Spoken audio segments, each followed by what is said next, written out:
For our healthcare executives out there that are listeners, it would be so great to meet you in person. And that opportunity is coming up in June at our 13th annual Healthcare Executive Forum. It is being held in Madison, Wisconsin. It is the afternoon of June 18th and the morning of June 19th. This year, the topic is how to make high reliability, psychological safety, and just culture simple. And not just make it simple, make it happen. Because what we're known for at Capstone Leadership Solutions is taking big, complex ideas and helping them become practical, doable, and actionable ideas that get positive impact. You can sign up using the link below in the show notes, or you can email us at info@capstoneleadership.net. It would be great to see you there. But it is that long-term commitment to increasing how many, how consistent, how competent, for how long. That is how we create culture change that sticks and really separates great organizations and great cultures from those that are not, those that you can count on and those that you're not sure of.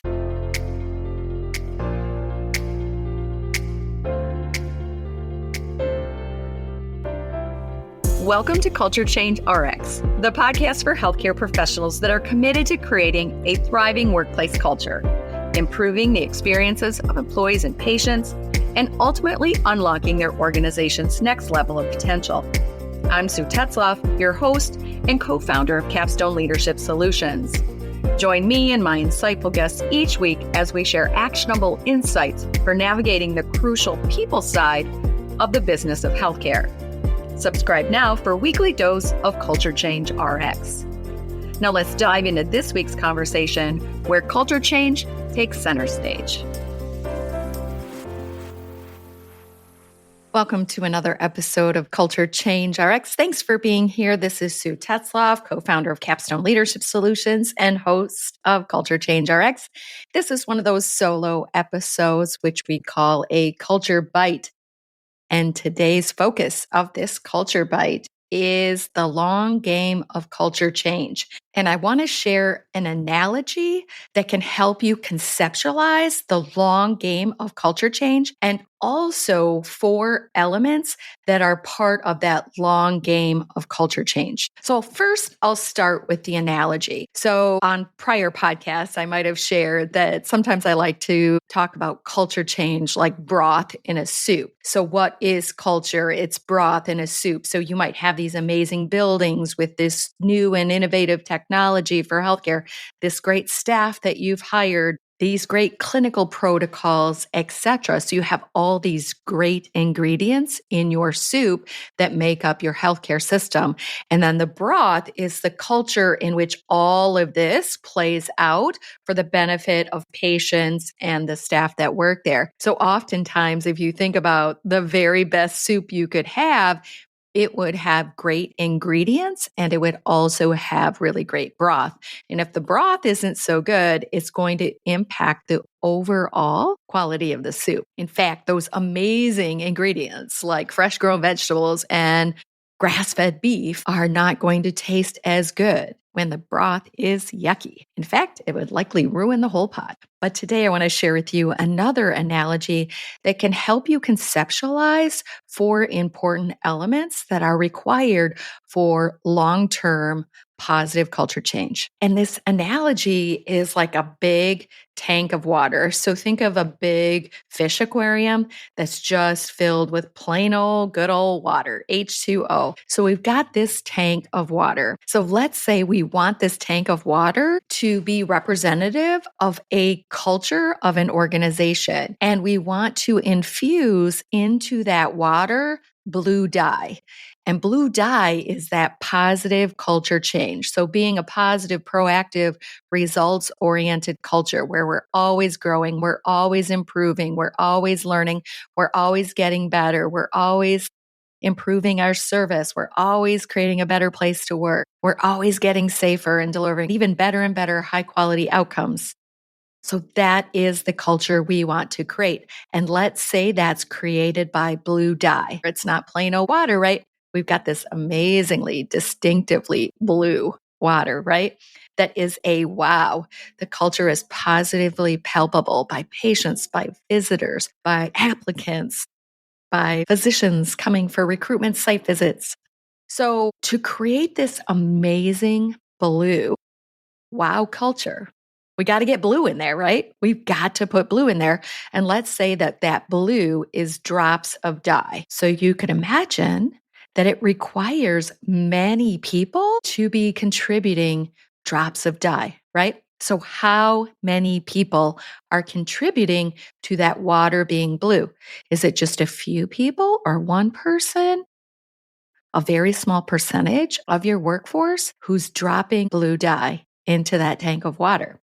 So, an important element in long term culture change is how many people are adopting the new, better way. If you have a new, better way of achieving better and better results, like the system of a goal cycle, if you have positive communication standards for how we provide safe and satisfying care for patients, how many staff are dropping that blue dye into that tank of water? So, how many adopters, how many people, what percentage of people are doing it the new, better way?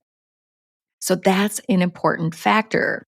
You can imagine if you have more people who are dropping dye into the water's likely going to get bluer. And then how competent are those people, right? So if we have, this is how we lead around here, and we have this system and model for how leaders lead and how they learn to lead in new, effective ways that get us bigger and better results and create a better, positive workplace for our employees and for great patient care to thrive, you can imagine that not just how many people are doing it, but how competent they are at doing it will be important, right? So if they're kind of competent, then they might have light blue dye, right? They might be putting in some really light blue dye into that tank of water. But if they're very competent at the new, better way, they're going to be putting that dark blue dye into the tank of water. So how many people and how competent they are two important elements for how blue this water is going to be, how strong your culture is going to be. And then how consistent, how many drops are they dropping in the water? So maybe they should do X every day, but they only do it a couple times a week. So if they're not very consistent, then they're not dropping blue dye in every day. Or if they should do it every time X happens and they're only doing it half the time, then they're not consistent. And so they're not dropping as many drops into the tank of water. So obviously the water isn't going to be as blue. So how many people are dropping drops? How competent are they? Are they light blue drops or are they dark blue drops?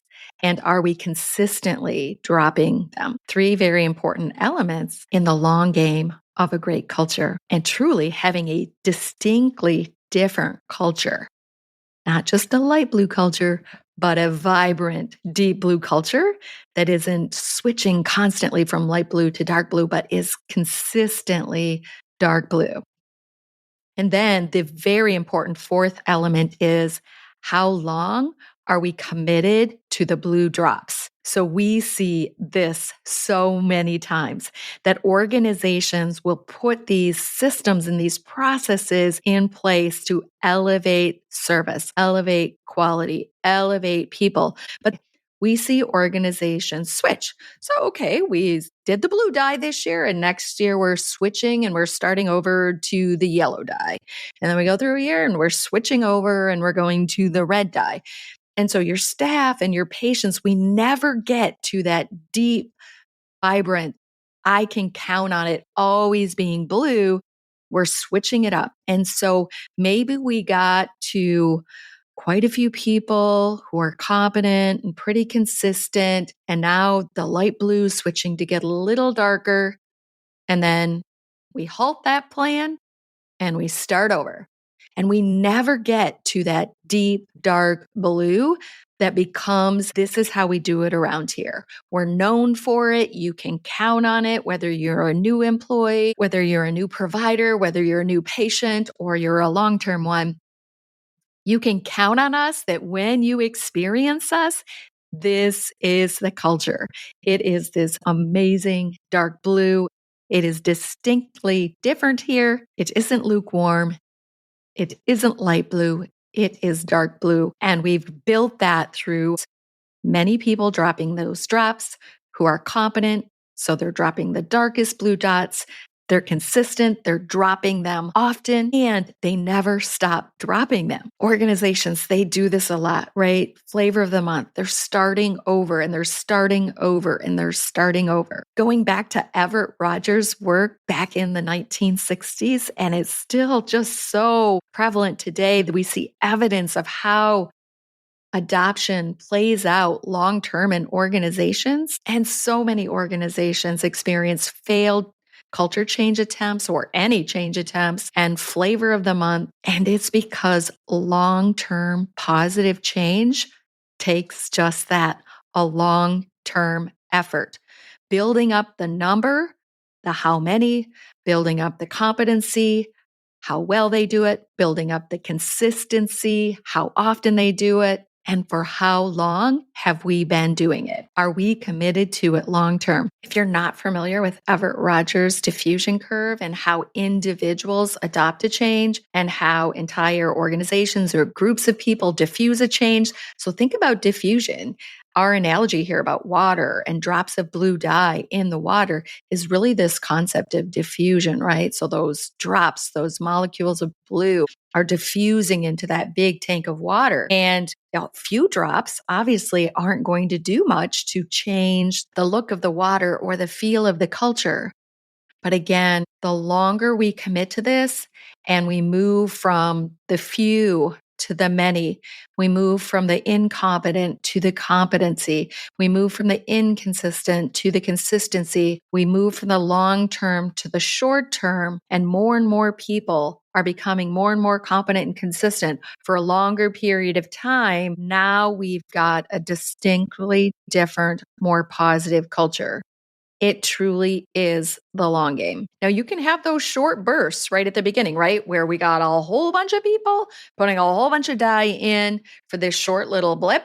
And then again, like I say, we move on to the next thing and we move on to the next thing, and it becomes flavor of the month versus this is how we do it around here. We are committed to this, and this means blue dye by everyone getting competent and consistent for the long game. But I am going to put in the show notes a link to a very crude drawing that describes Everett Rogers' diffusion curve, how we start with a few people that are dropping the blue dye, and then we move to a few more people dropping blue dye, even more and even more and even more. And it can take 10, 15, 20 years for that true wow.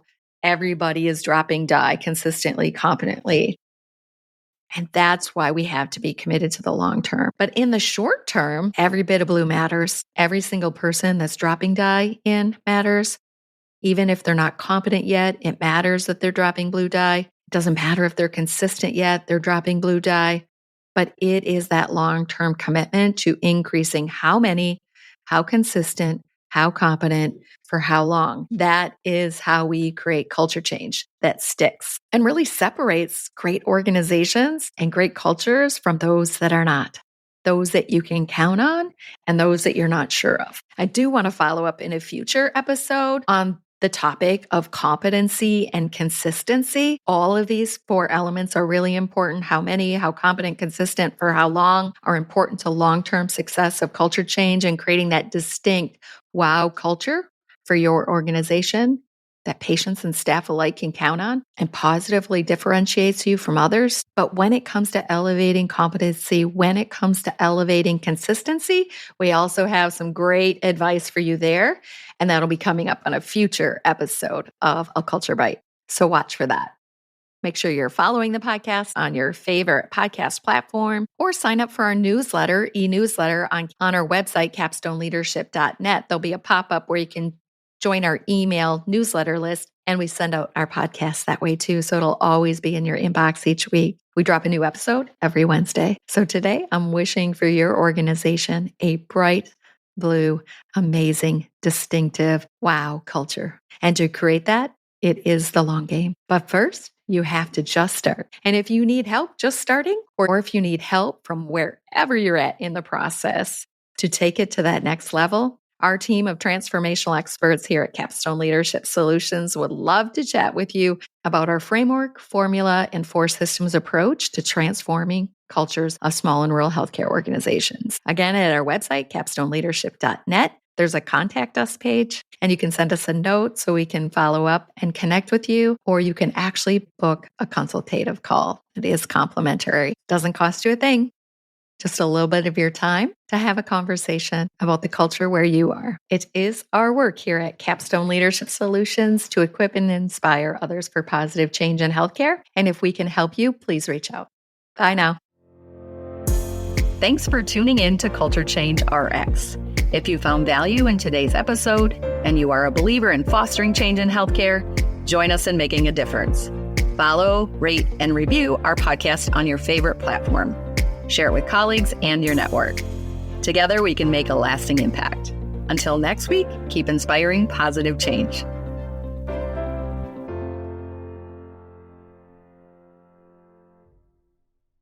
We know that healthcare executives have their sights on high reliability, just culture, and psychological safety. In true Capstone fashion, we're all about helping simplify the complex and helping entire healthcare organizations execute successfully on big, bold initiatives such as these. One such way that we can help is through our upcoming Healthcare Executive Forum. In its 13th year, this forum has been helping healthcare executives learn proven approaches for executing successfully on big, bold initiatives. So whether you're just starting your journey to high reliability or well on your way, this event has something for everyone. Our time-honored commitment is that every attendee leave with an actionable and impactful plan that they can just start when they get back to the office the next day. The event is on June 18th and 19th. In Madison, Wisconsin, and you can go to capstoneleadership.net and under the resources page, look for the details on our upcoming events. Plan now for you and your executive team to attend.